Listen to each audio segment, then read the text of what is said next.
Chapter 1: Strategic Risk Management – Competitive Advantage in an Uncertain World.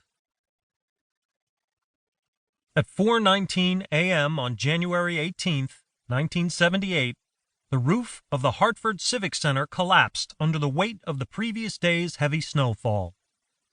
Just a few hours before, more than 5,000 fans had cheered as the University of Connecticut Huskies men's basketball team upset the University of Massachusetts Minutemen 56-49. By 4 a.m., the building was empty, and luckily no lives were lost. Damage to the property proved substantial, and it took 2 years to bring the building back online. The disaster forced the building's tenants to find new homes. Among the disenfranchised were the World Hockey Association's New England Whalers, who moved 30 miles north to finish the season in Springfield, Massachusetts. Sadly, on the ice, they went from a stellar 26-13-3 record before the relocation to a mediocre 18-18-2 after. Most season ticket holders remained loyal, but the Whalers' individual game revenue declined because the Springfield Civic Center seated 2,000 fewer fans each night. The Hartford Civic Center seems like the perfect introduction for an audiobook about strategic risk management. But it's not.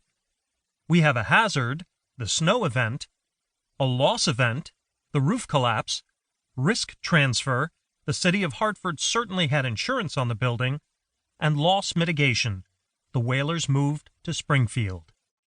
Nonetheless, the collapsed roof represented an operational risk, not a strategic one. Operational risks threaten an organization's ability to deliver products and services and short-term earnings. Strategic risks, on the other hand, are actions or events and the uncertainty they generate that foundationally threaten or enhance a company's competitive advantage, its pursuit of strategic aspirations, or its viability as a going concern. Operational risks, like excessive snowfall and the attendant damages, follow a known probability distribution. Storms of varying intensity occur annually, which enables actuaries to estimate the likelihood of excessive snow events and to price hazard coverage accordingly. Likewise, executives can choose from a menu of well-known options to control weather-related risk and to minimize or mitigate its effects. Strategic risks, on the other hand, don't reduce to a set of probabilistic outcomes. They incorporate and reflect fundamental uncertainty about potential outcomes. Operational risks create tactical difficulties and financial losses. Strategic risks encompass more than just financial losses, however. These risks put a company's fundamental competitive advantage and their future viability in play. The events in Hartford impaired the Whalers' operations and revenue stream, but did not affect their strategic advantages. The team survived the 1977-1978 season and finished second in the World Hockey Association playoffs that spring. They returned to Hartford in 1980 and would play another 18 years as a member of the National Hockey League before moving to North Carolina to become the Hurricanes, where they continue to compete. Our audiobook makes a simple argument.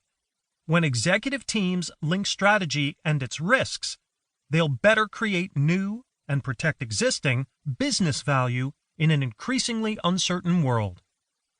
That value arises from two sources. First, the strategy risk link invites a systematic, future-focused assessment of threats and opportunities, which we'll refer to throughout this audiobook as driving while looking out the front windshield. Second, that link closes the gap between strategy formulation and its execution as executives focus on who manages strategic risks and how they respond to them.